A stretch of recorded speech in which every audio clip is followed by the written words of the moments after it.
With the series of Jujutsu Kaisen ending and both of our protagonists reaching levels of strength never before seen in their battle against Sukuna, I thought I would finally pit the two against one another in a matchup. Both sorcerers have always had sort of a red versus gold from Pokemon dynamic, where the first protagonist sits far above the strength of the new protagonist for obvious reasons, but the new protagonist slowly catches up as their own story continues. And a lot of people have always seen Yuta as this unbeatable force of nature, so I believe pitting Yuji against him before anybody else would be a great way for us to measure how far Yuji has come as a sorcerer. With that said, if you enjoy analytical content that relates to both storytelling and power scaling, I think this would be a good channel for you to enjoy. But I'm sure you'll be subscribed by the end of this video, so I won't even ask. And with that said, let's get into it.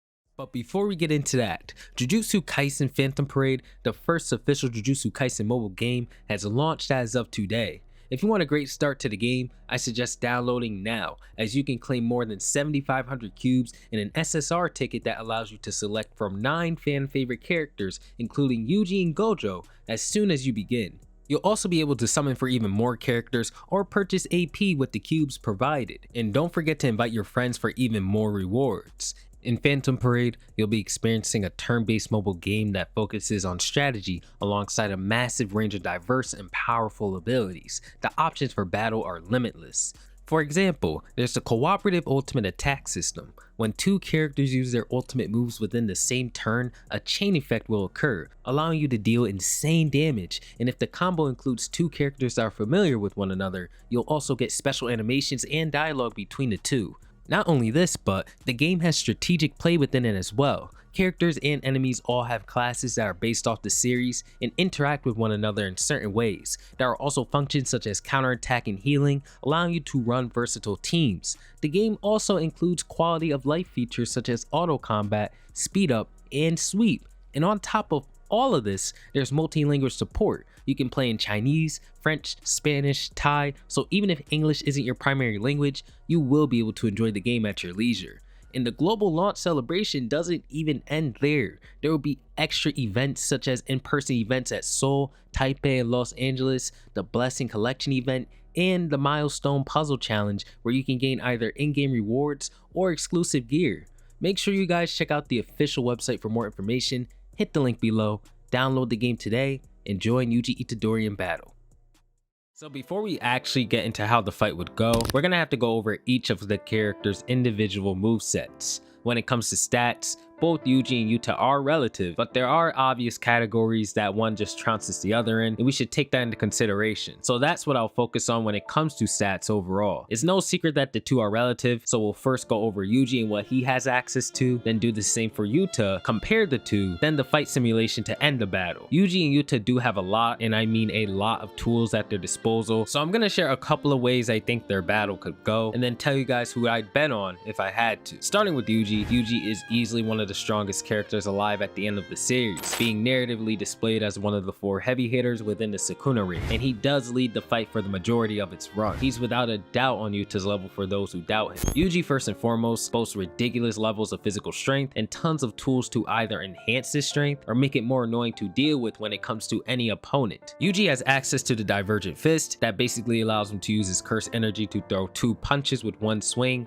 but the second impact is delayed. As we can see from Yuji's most serious fights in the series, this unironically seems to be one of his ace techniques, as it always allows him to guarantee a finisher and it never fails to trick his opponent. Judging from Yuji's history in battle, if he lands this technique on you, it's over. Yuji also has one of the highest rates in the series to hit a Black Flash. Yuji and Gojo's Black Flash rates could be debated because I know someone will bring up Gojo, but Yuji hitting 7 Black Flashes in 1 chapter is just still on its own level. Yuji being able to land Black Flashes at such a high rate is deadly, because the awakening that's triggered from landing a Black Flash enhances his stats by a fair bit, places his senses in a state of omnipotence, which enhances his battle capacity, and lastly, increases the strength of his attacks to 2.5 the power of a normal hit. We see that Yuji has landed Black Flashes on Sukuna with varying degrees of damage to him, and that his final one hit Sukuna so hard that it punched him off of Megumi's body and internally shattered Yuji's own domain expansion. This being the first time we've ever seen a domain broken from the inside without any extra conditions attached to it, of course. This was also more than likely due to already being boosted by his black flashes, then having his domain expansion boost his stats on top of that. Sukuna was actually reeling from these attacks, and this is a testament to Yuji's strength, because Sukuna has been shown to shrug off a lot of attacks throughout the raid and heal right after. Yuji has also been able to combat Sukuna in hand-to-hand combat in many separate instances throughout their final battle, and in chapter 257 after awakening, we see that Yuji is more than capable of keeping up with Sukuna in hand-to-hand combat and react fast enough to counter many of his traps, such as when he'd create the smoke screen and attempt to punch Yuji through it, only for Yuji to easily counter him and land another black flash. It's really no secret that when it comes to close quarters, Yuji is one of the best. Although every character in Jujutsu Kaisen can really take a beating, one thing about Yuji is that except for Kenjaku, he probably gaps the entire cast when it comes to endurance. It was once stated that if it's only pain, Yuji Itadori will not stop, and he has lived up to this statement since. He's been able to eat an endless barrage of dismantles from Sukuna, walking through every single slash until he'd reach Sukuna and punch him in the face. He's taken a cleave directly to the head when fighting Sukuna alone, and still was able to ignore it and go for another black flash. In his final battle against Sukuna in chapter 266, Yuji would go head to head with him in a slugfest and eventually overwhelm him. Yuji's endurance is certainly insane, and his durability obviously is just up there with the endurance if he's been able to survive everything I've stated before and everything else he survived in the series. His inability to be put down or even halted plays a massive role into what makes him so frustrating to fight. Lastly, Yuji, like his parent Kenjaku, has ridiculous battle intelligence, as he was able to figure out how to combat Higuruma's domain expansion off the top of his head while he was cornered. It was able to figure out a way to actually dodge Choso's piercing blood by dropping his entire body weight in order to lower himself faster. Yuji in all of his battles has always displayed problem-solving abilities high enough to just always have an answer to whatever is thrown his way. When it comes to Yuji's curse energy manipulation, there's never really been anything explicitly stated about his reserves, output, and reinforcement. But to combat Sukuna directly as one of the heavy hitters in the final battle, his reinforcement and output have to certainly be high. I for one believe that Yuji when awakened has some of the highest curse energy reinforcement in the series, specifically because in chapter 257, when he'd have his battle against Sukuna, Sukuna would state that Yuji's cleave overall has very low output, but we can see that this same technique with low output also managed to cut Sukuna's leg clean off. Again, there's just also the fact that Yuji was able to fight for about 20 chapters straight and eat many of Sukuna's attacks. I also think that Yuji's overall output is above average, but cleave just had a low output at that moment because it was Yuji's first time ever using it. Lastly, Yuji's reserves are insane. He spent majority of the fight healing himself using curse techniques, and after all that, he was still able to cast a domain expansion at the climax of the battle. Yuji also has two curse techniques, which are blood manipulation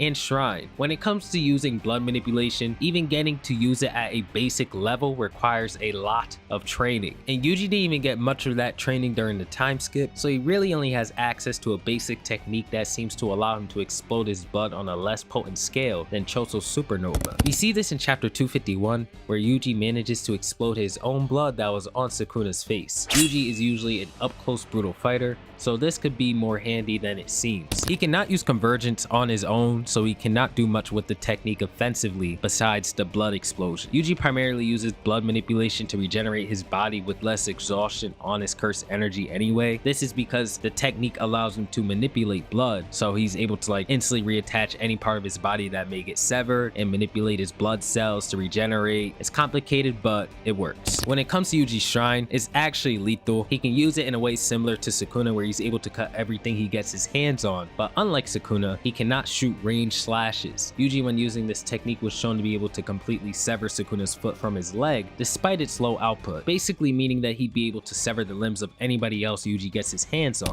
He also uses this technique in order to help him control the battlefield, whether it be through destroying his opponent's footing or using it to easily grab objects and throw it at his opponents in order to divert their attention. It's very flexible, and like blood manipulation, it complements his fighting style quite well, and isn't something that Yuji relies on all that much anyway. His curse techniques really serve as extra tools and options to assist the way that he already fights. Yuji has pretty good reverse curse technique despite being inexperienced. He's able to heal from Sukuna putting an entire hole in his torso when fighting alongside Higuruma. He was able to heal from a world-cutting slash from Sukuna when fighting alongside Yuta, and the list goes on. Simply put, Yuji, on top of being able to eat the most attacks in the series, can heal from almost anything and a lot of anything as well. Putting him down is a tall ask. When it comes to barrier techniques, Yuji has access to Kusakabe's simple domain, allowing him to disable a domain's guaranteed hit effect by neutralizing its barrier. And he was able to activate this technique for almost 100 seconds straight while withstanding Sukuna's malevolent shrine. Lastly, Yuji also has his domain expansion. It seems to serve as an ever-changing arena representative of his own memories. The range of this barrier is also ridiculously huge and wide, being the size of multiple story buildings as shown in chapter 268. The sure hit technique of the domain expansion seems to be Yuji's dismantle, as it be shown that this is what hit Sukuna right after Nobara would land resonance on him and force his hands to separate. Of course, it also provides Yuji with a boost in his stats if he's able to successfully manifest it. There isn't too much to say about this domain expansion, but of course it's strong and certainly fits Yuji's fighting style while giving him a boost in strength. This about wraps up Yuji, so now we can move on to Yuta. So for that I will kill Yuji Itadori myself.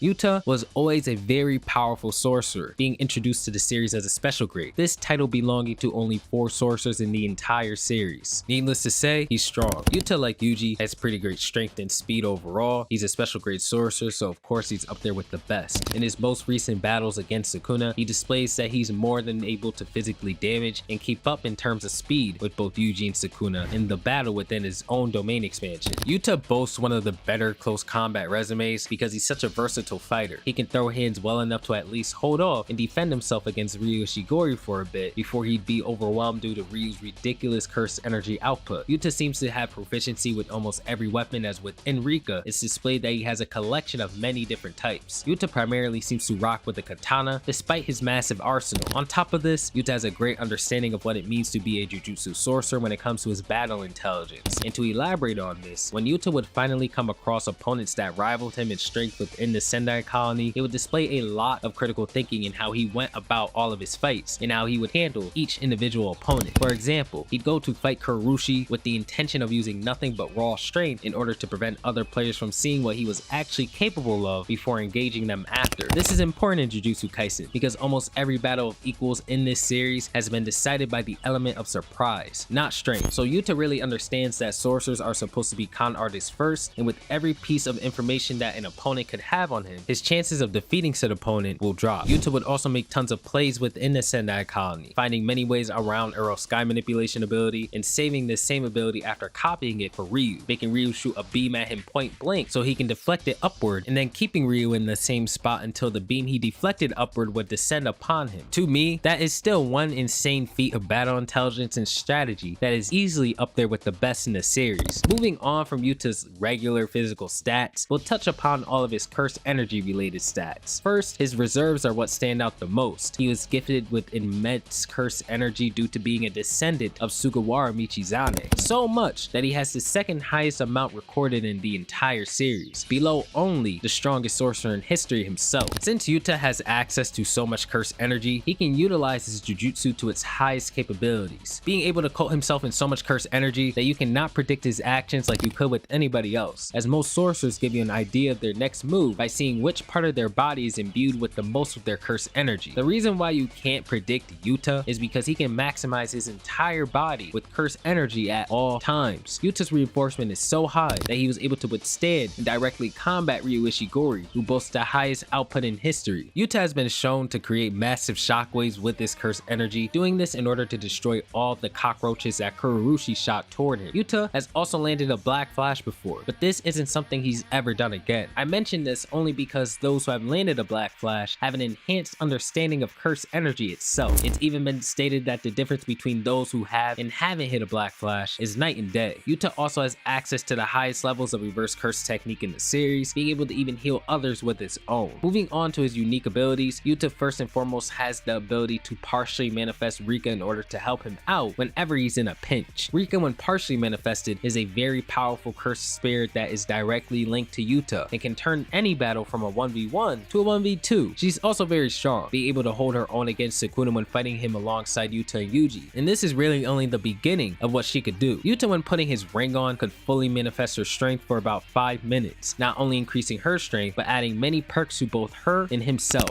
Let's quickly go over everything Rika provides. Since Rika acts as a hard drive for the techniques that Yuta has copied throughout his entire life, he gets access to these techniques when she is fully manifested. The same applies to cursed tools that he has collected. Techniques include cursed speech, a technique that allows Yuta to turn all vocal commands into reality. For example, Yuta has the ability to command his opponents to stop moving, and they will, allowing him to get a free hit in. He also has access to Drew Shikigami, these Shikigami being tiny airborne creatures that will circle their target and create their own domain around said target. Once this is complete, all within the domain will be instantly shredded. This technique should even be able to bypass the infinity itself. Sky manipulation, letting Yuta turn the sky itself into a tangible surface and using it to manipulate the space around him and his opponents. It can even apply directly by shattering the sky like thin ice in front of his opponent and apply that same effect to them. This technique bypassing all durability. Yuta also has access to Jacob's Ladder, a massive beam of light that extinguishes all cursed techniques while simultaneously dealing massive damage to its opponents. Yuta can also use Charles's G War Staff with his own katana as a medium, allowing him to see more and more of his opponent's future the more attacks he lands on them. Yuta also has access to Yuji's cleaves and dismantles. Although they behave more like Sukuna's, it's still Yuji's. And lastly, he can use Kenjaku's brain transplant. Rika also gets her own set of benefits, including her stats shooting up to a point where she can directly combat a full power Ryu Ishiguri, and Ryu himself would state that she's even more tough than Yuta. She also gains access to a cursed energy blast. This blast can be charged to maximum capacity to wipe anybody off the face of the planet, or it can be shot with less charge but at a faster rate, with the trade-off being the power of the blast. Rika can also charge the weaker blast solo, allowing her to work as sort of a remote turret for Yuta. She's a monster of a partner to have. On top of all these things Yuta can already do, he has his own domain expansion. This is known as Authentic Mutual Love. This domain expansion manifests itself by creating a massive field of crosses and katanas stuck into the ground, and the domain itself is encircled by ropes knotted together that resemble marriage ceremonies. Yuta first gets his stats boosted by his domain like with all other users in their respective domain. Then every katana contained in the domain expansion is imbued with a random cursed technique of his that he copied before. He only discovers which technique is contained in which katana upon grabbing the katana that he wants to use. Lastly, the short hit of this domain expansion is one of Yuta's copied techniques that he gets to specifically choose as the short hit. However, if Yuta chooses this attack as the short hit, it can only be used as the short hit and it will not be contained in any katanas. Yuta could hypothetically use Yuji's cleave endlessly on anybody he fights in this domain while piling on attacks from his other cursed techniques using the katanas. This domain expansion is very broken and arguably one of the best in the series. Yuta also has access to Gojo's body before, but as of the end of the series, he's back in his own. But I believe he still has retained all information received from Gojo's body. So yeah, as we can see, both of our protagonists have so many abilities that describing what they're capable of may be majority of the video. They're just that spoiled by their author. To quickly compare the two sorcerers before pitting them against one another, I do believe that Yuji, after awakening, which he can easily do at this point, takes the edge over Yuta in strength, durability, and endurance for sure. I would also say speed because they were quite similar in speed within Yuta's domain expansion, which boosted his own stats and before Yuji was awakened.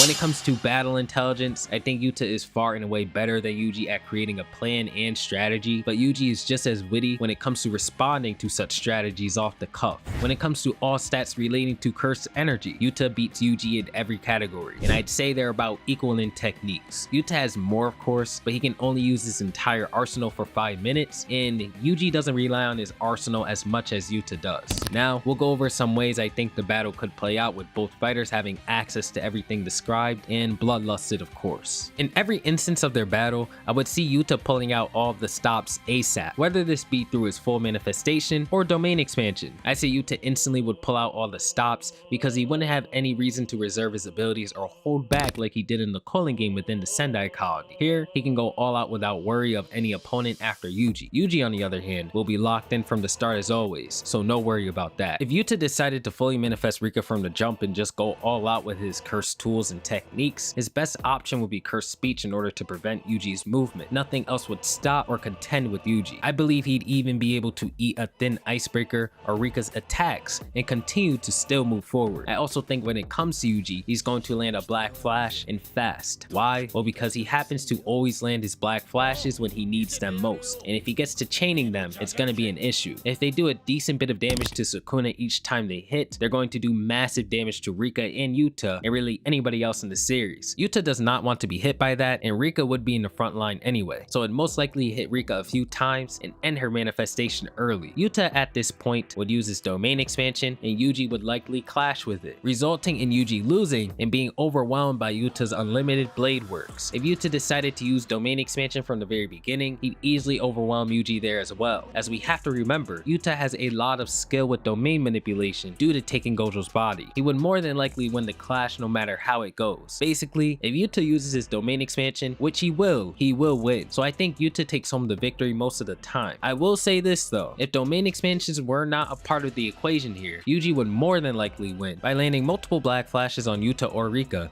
and withstanding the 5 minutes of Yuta at his full power. His ability to almost willingly draw out the black flash, combined with all of his tools that allow him to close the distance and land attacks on his opponents with ease, it's just way too overwhelming of a moveset. With that said, Yuji at the end of the series is just still too inexperienced to take on Yuta. If he was a little better with his domain expansion, then I'd actually bet on him, but truth is, Yuta's domain is just too much for Yuji to handle. But like I said, I'd bet on Yuji if there were no domain expansions in play. I think he'd easily outlast Yuta's 5 minutes, and the level of strength he's at with his ability to use the black flash whenever he wants will let him nab the win. This is only my take though, so thank you so much for watching, and feel free to share your thoughts and opinions on the topic below. I'll catch you on the next one. Peace out.